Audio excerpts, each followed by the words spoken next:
दिनै धेमाजि जिल्लानि सिङाव थानाय कमलपुर बरगुदि फरायसालियाव सिलाफोथार दखरा आजिरा मोननाय फोरोंगिरि आफादा फोरोंगिरि आगान मुंनि गांसे बिजाब बेखेवदों।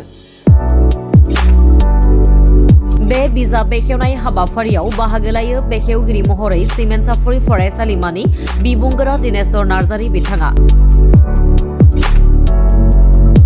लोगोसे गाहाय आलासि महरै बाहागो लायो एसबि बर' गेजेर फरायसालिनि आजिरा मोननाय गाहाय फोरोंगिरि बिरेन्द्र कुमार ब्रह्म आरो बे हाबाफारियाव थांखिजानाय आलासि महरै बाहागो लायो धेमाजि जिल्ला बर' थुनलाइ आफादनि बोसोनगिरि सुसिल बसुमतारी आरो सिलाफोथार दखरा बर' थुनलाइ आफादनि आफादगिरि प्रकाश ब्रह्म, सिलाफोथार दखरा खौसेथि बर' सुबुं आफादनि आफादगिरि सनसिं ब्रह्म, गाहाय नेहाथारि बर' आइजो अनसाय आफादनि आफादगिरि रन्जु गयारी आरो गाहाय नेहाथारि सोरगोबती बसुमतारी लोगोसे सिलाफोथार ओनसोल एबा दखरानि सिङाव थानाय गंफ्रोमबो गामिनि आफादगिरि नेहाथारिजों लोगोसे रायजो राजाफोरा बाहागो लानानै मेलखौ जाफुंसारहोयो।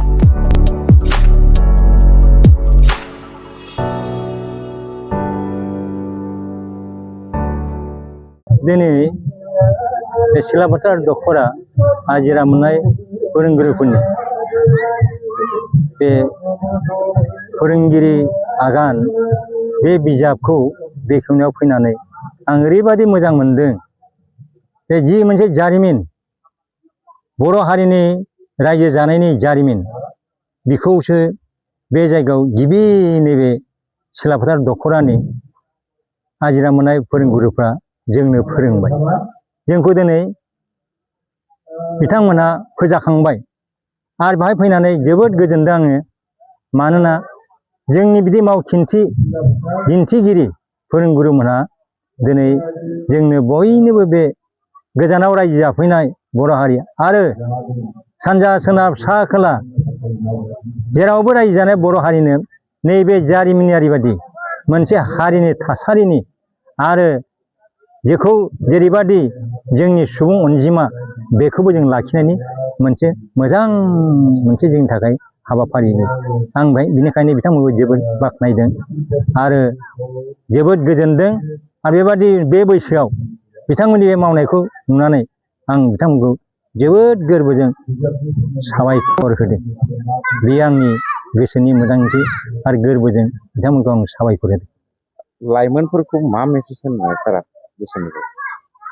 लाइमोनमोननि खाथियाव बे लाइमोन जोंनि इयुन जोलैनि बे जेनेरेसननो आं बेखौनो बुंनो लुबैयो जे जोङो नैबे आगानखौ जोङो अरायबो गोजोर खालामनो थाखाय जों बयबो हेफाजाब होनांगोन आरो इयुनाव हारिनि हाबा मावनायाव हारिनि जोंनि रायजो जानायनि थासारि, जोंनि रोंगौथि, जोंनि सुबुं अनजिमा, जोंनि बायदि बायदि हाबाफारियाव थानाय बेफोर हाबाफारिफोरखौ जों जारिमिनारि हिसाबै जों बेखौ जोङो मोनसे दोननो सोलोंनांगौ आरो बेवहाय हेफाजाब होनांगौ।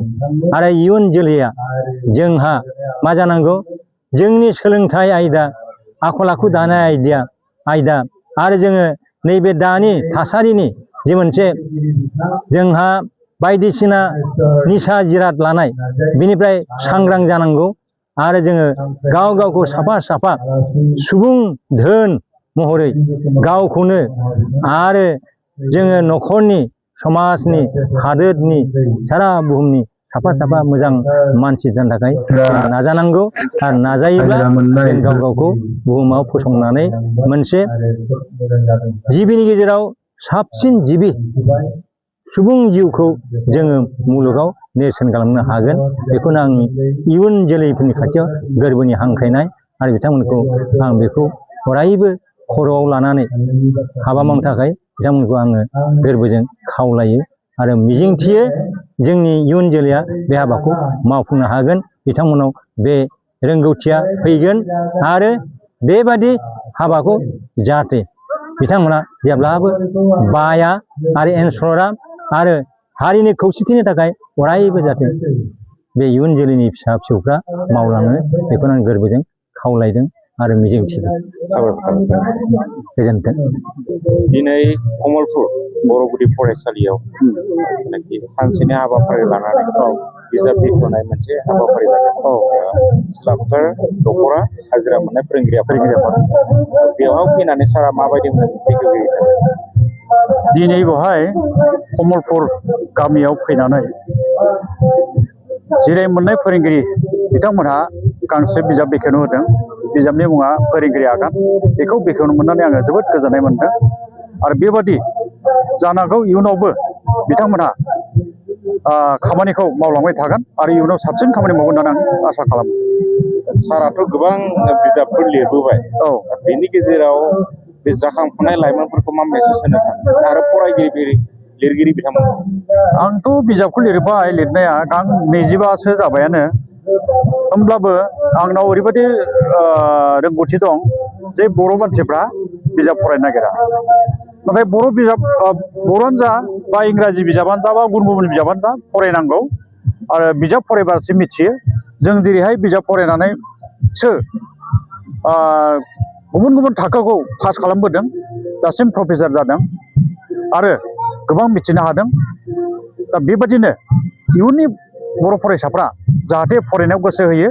जेरैहाय जों बाहाय सिलाफोर आनसलिकआव डक्टर फरायबाय थानाय जों 7 मोनदों, MSc फरायबाय थानाय 7 मोनदों आरो बेबादिनो गुबुन गुबुन आयदायाव फरायनाय जोङो नुनो मोनदों आरो दा बेखौ जों खोनानानै जोबोद मोजां मोनदों आरो गोसोआव गोजोननाय मोनदों। सारा इयुन समाव माबाफोर बिजाबफोर दिहुननायनि सानबावदों नामा? दा बिजाबखौ आङो दिहुनगोन, नाथाय फराय बिजाबसो जागोन। BA आरो MA थाखोनि फराय बिजाब आं दा लिरगासिनो दं। बेनिखायनो साबजेक्ट जिनिसखौ आं दा लिरनो हाथ'वाखै।